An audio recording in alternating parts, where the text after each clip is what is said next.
Okay, a few things before we start proper here.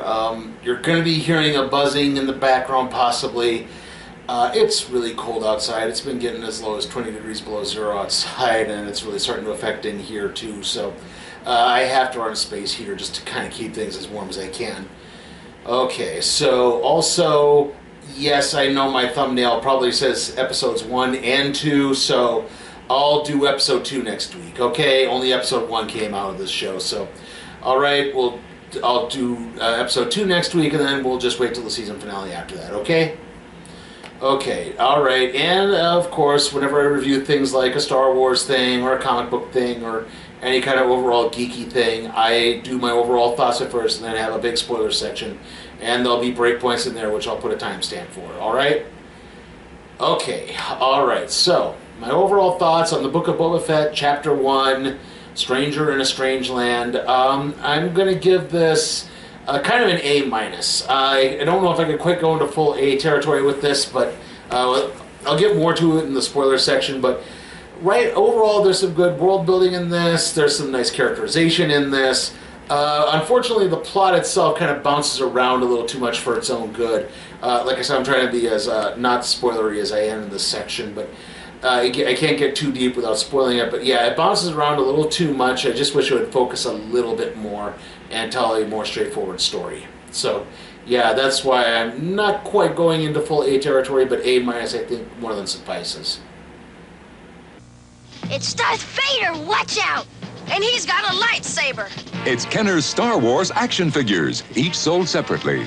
I got you now, Ben Kenobi. With R2-D2 and C-3PO. There's even Chewbacca and Han Solo. Someone's coming, Chewie. Who's there? It's Princess Leia and Luke Skywalker. Now I know the Force is with us. Darth Vader, R2-D2, C-3PO, and other Kenner Star Wars action figures, each sold separately. Okay, so this is the spoiler section. Skip to the time code on here or down in the show description to avoid the spoilers, alright? Okay, spoilers here. Alright, so basically, I don't know if this is going to pan out for the whole series this way, but the first episode, it's basically telling two stories at once.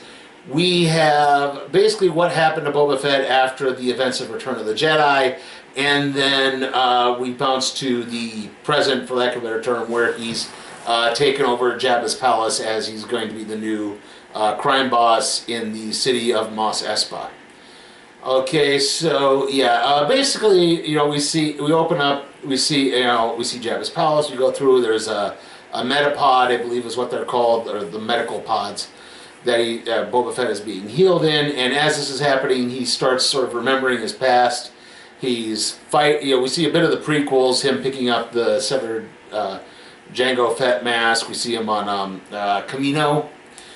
We see, so we got a little bit of the prequels, and then we jump to him regaining consciousness in the Sarlacc, and he's kind of trying to fight his way around to get through things. He notices there's a stormtrooper in there, and he takes an oxygen tube, puts it into his blaster, which creates a little flamethrower that allows him to fight his way out of the Sarlacc. And he crawls up out of there next to the wreckage, and that just so happens to coincide with a group of Jawas happening upon it, where they proceed to strip him of his armor, his Mandalorian armor, and leave him to die. However, not too long after that, a group of Tuscan Raiders find him and basically take him into slavery. So from there, at one point, while he's in the Tuscan Raider camp, he gets attacked. The for lack of a better term, Tuscan children, beat him with clubs, kind of mercilessly. There's this other prisoner there, and at one point he tries to stage an escape. He spares the life of a young Tuscan, but he, walks off, tries to run off. They catch up to him again, knock him unconscious, bring him back to the camp. The next day, the young Tuscan takes him out to find these basically just kind of subterranean stones that hold a lot of water that you can dig up and just carry around. So as this happens, they also notice a group of bandits raiding a moisture farm and beating up the farmer involved. And then that gets in, as this is happening, though, they wind up waking up this this beast. I don't know what it is. I don't know the name of it, but they this beast has like 6 limbs. 2 limbs are arms, 2 limbs are legs, and then there are middle limbs that can work as either arms or legs. It kills the other prisoner. It knocks out this guard dog, and it comes down to the young Tuscan, which Boba Fett elects to save the young Tuscan's life again and kills this thing. The beast is decapitated, the head is brought back as a trophy, and it sort of earns Boba his freedom. And that's how that bit ends. We then, kind of in the middle, this is sort of, that bit is split apart. We just see him escaping the Tuscan camp, and then we come back to that point. In between there, we have basically Boba's first day with Fennec Shand running the former Jabba Empire, Hutt crime empire, I guess, for lack of a better term. And they're demanding tributes from various merchants and the like in the city of Mos Espa. In fact, you see 2 of Jabba's former guards who basically kind of gone on the run, and they were brought in for desertion, but Boba Fett elects to spare them and use them as his own new guards. Basically, he said, look, if I spare you, will you be loyal to me? And the guards basically indicate, they're I forget the race, I'm sorry. They're the pig-nosed guards that you saw from Return of the Jedi, basically. And kind of from there, we see, he's expecting some tributes from various people. He expects the mayor of Mos Espa to show up, but instead the mayor's major domo, the mayor is named like something Shies. I can't remember his full name, but I don't think the major domo has gotten a full name yet. But the major domo basically says, like, well, we're just saying welcome. We're not, as long as we don't run afoul with each other, we should be okay. And we actually expect you to pay tribute to us because you really have no credibility whatsoever. And he's like, uh-oh, and we see that where they're sort of running afoul of that. They then go to visit a woman named Garsa Fwip. Garsafwip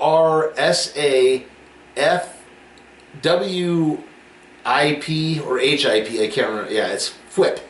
Like the sound Spider-Man's webs makes sometimes.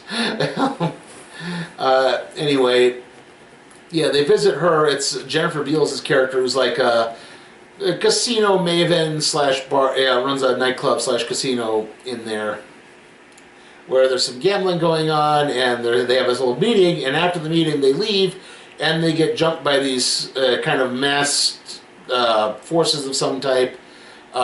Because Boba Fett is not fully recovered from anything just yet, he's not fully strong enough, and so while he puts up a good fight, he eventually kind of gets beaten down a little bit, and Fennec Shand is actually forced to do most of the fighting for him, and although his guards also come to his new guards come to his aid. And through it all, like, I guess I should also point out, Boba Fett is trying to rule with a bit more compassion than Jabba the Hutt. Like, normally the crime bosses are carried in on, sort of the Egyptian style and the chairs and everything, and it's like, no, I'm not going to do that. I'm going to walk amongst the people. I'm going to show I'm one of them. I'm not going to be above them. I'm going to be among them. And you kind of see where this is where it's failing, because all the rivals basically see him as kind of a pushover, and he can get his butt kicked. And he's, like I said, he's not up to full strength, as this attack demonstrates. Fennec Shand, that's Ming-Na Wen's character, chases 2 of these bandits down, kills the last one because she's told to at least leave one alive. And it's kind of hard to tell, but you can see, I think, you don't see fully through this mask, but you can kind of see the eyes, and I'm pretty sure it's the Major Domo character. The Major Domo, yeah, that's the name of the character, I guess. It was in there earlier, and I would like to see where that is going. Now, like I said in my thought points, my little overall parts, this is where I think the story had a bit of a detriment. Like, I like the explanation part, but I don't like how it was done, where we have to split this up.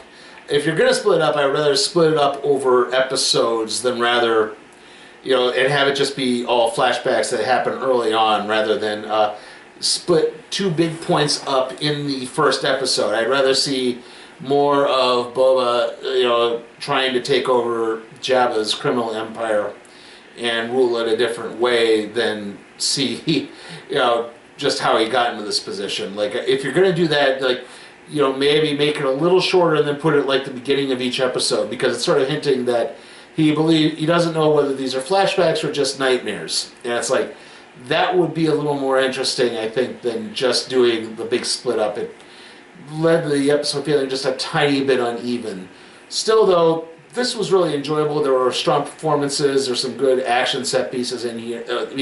The main action set piece fight is done really well. We see, Boba struggling. I like that he's still not fully healed, so he can't just completely go out and kick butt just yet. So we get little bits and pieces there where everything kind of falls into. We see things are starting to fall into place, but they're not quite there yet. And I like that.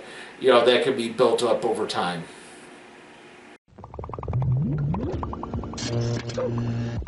Artu? Where are you? Artu? Artu? Huh? Artu, you're on fire! R2-D2, you found a cigarette.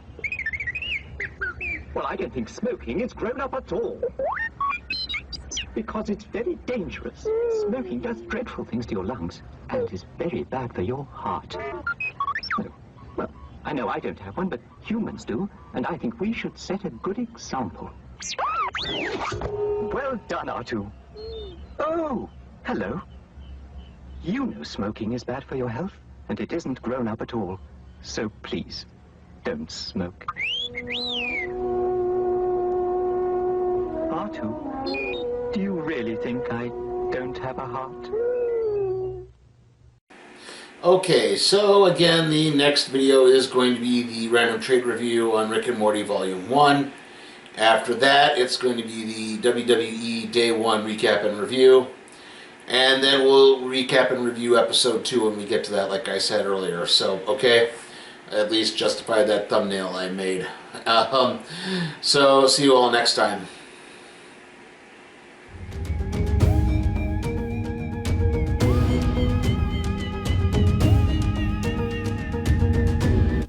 Hey guys, remember, you can help support my channel at patreon.com/SleepyTimeForCat Productions, where you can help request a movie, even if it's something like, say, Sonic the Hedgehog or the next Purge film. I'll review it.